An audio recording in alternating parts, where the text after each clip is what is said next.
I'm Heather from booktubes, and every year I do Steamy Romance Recommendations around Valentine's Day. So here we are again. I will link the videos in the description from the years past. There are no repeats, yada yada yada.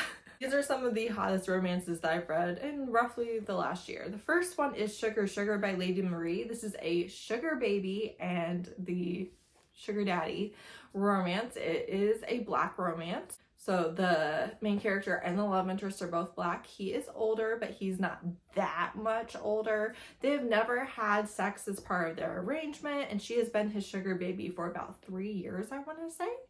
And they're really attracted to each other, and things are kicking up a notch. They decide to open it up to the physical relationship, and they do end up actually being a couple. But this is not a Valentine's Day romance. It does take place in the winter time. It's perfect for Valentine's Day, but it's not actually Valentine's Day themed. The sex is top tier. And then I have Hold by Claire Kent. This is a dark sci-fi romance where there's a prison planet and she makes a deal with a powerful prisoner to protect her in exchange for sex. I had already read this before last year's and decided not to include it because I was like, I don't remember quite how much sex there was. And then I reread it, and honestly, I feel like the sex, other than the premise, the sex is one of the things that really stands out in my mind. Like, I remember these sex scenes, and that's just not true for a lot of the romances that I read. I read so many sex scenes in romance that they really do all blend together, and sometimes my eyes glaze over, and sometimes I'm skimming. Sometimes I'm like really into it, but the average is just there. But I like vividly envision these sex scenes, and it is a little bit of dubious consent that is explored within the book, and I really like the way that is. If you don't like, obviously there's dubious consent if you are feeling like you have to have sex for protection, right? That's not explicit consent. That's not like free will consent. That's just kind of consent. It's consent with an asterisk beside it. But if you're into that premise, it's done really, really, really, really well. Is my favorite. I've read it multiple times. I'll probably read it again. I love it. He's so grumpy and he's so quiet.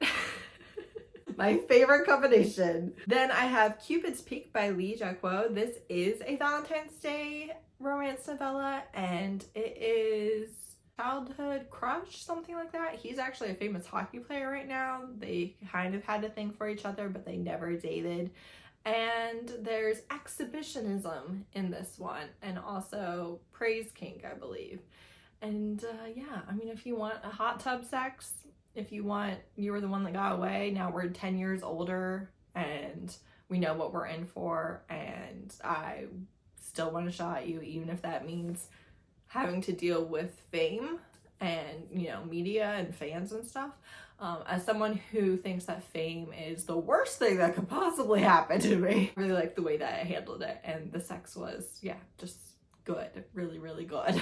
Then I have One Night, One Bite by Dria Andersen. This is Black vampires and the fated mates, and you lock eyes across the room at a nightclub. He is technically wearing a mask, so you can't even see him, but you lock eyes, instant connection, you sleep together immediately. That night we're hooking up, and also we're fade mates, and also we're going to never be separated in our entire lives. The thing I did really like about this one and the fade mate thing is that she was actually out celebrating her divorce. A lot of times you don't have them like ever in a relationship, definitely not a marriage, before they find their fade mate, and I liked that she did, and it was with another paranormal, and it was fully knowing about paranormals.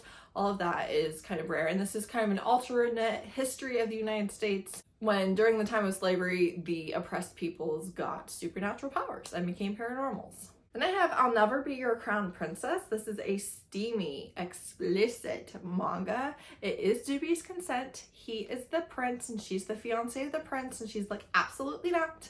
The fiance of the prince has to be a virgin, so I'll go to this party. There's this masked vigilante guy that like sleeps with women, and I will sleep with him. I'll lose my virginity. The prince won't want me, even though I've never actually met the prince. The prince won't want me, and I will solve my little arranged marriage problem.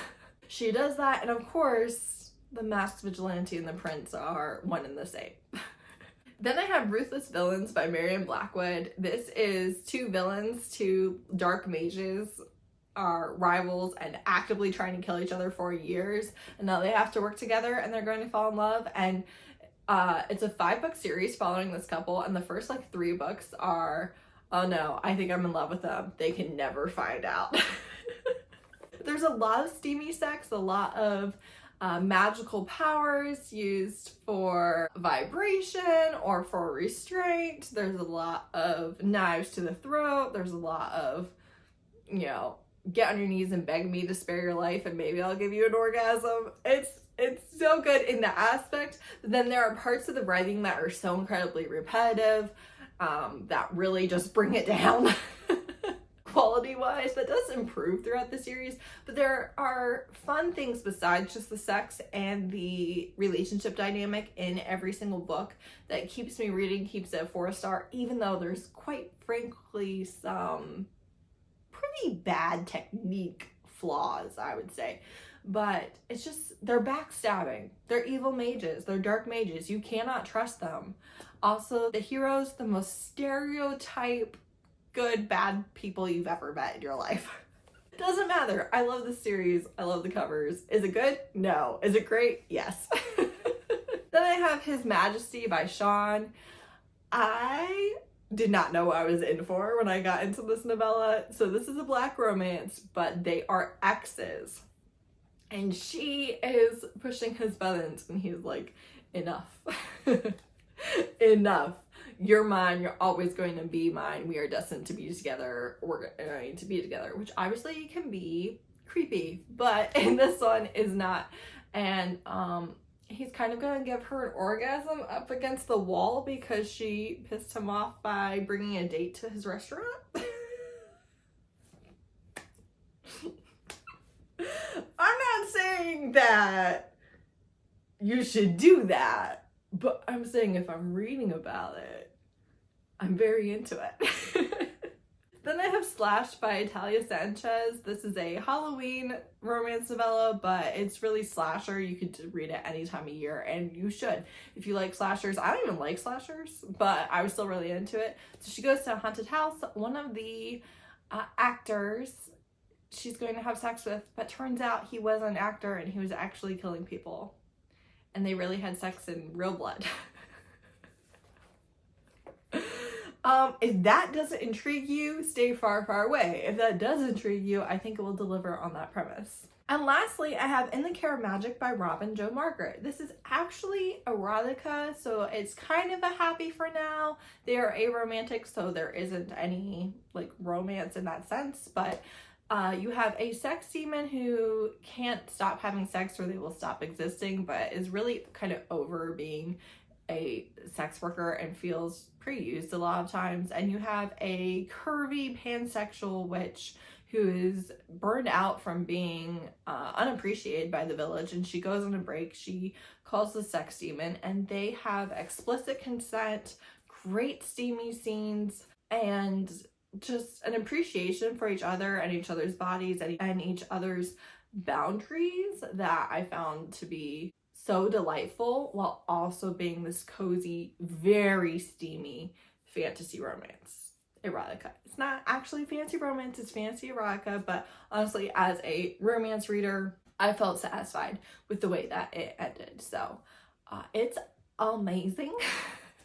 It's incredible. It's a new favorite, and I really think y'all should read it. So that's it. Those are my steamy romance recommendations for 2024. Let me know if you have any recommendations for me. I do read a lot of explicit on-page romance. That's what I like. So if you have recommendations for me, I'd love that. Thanks so much for watching. Bye.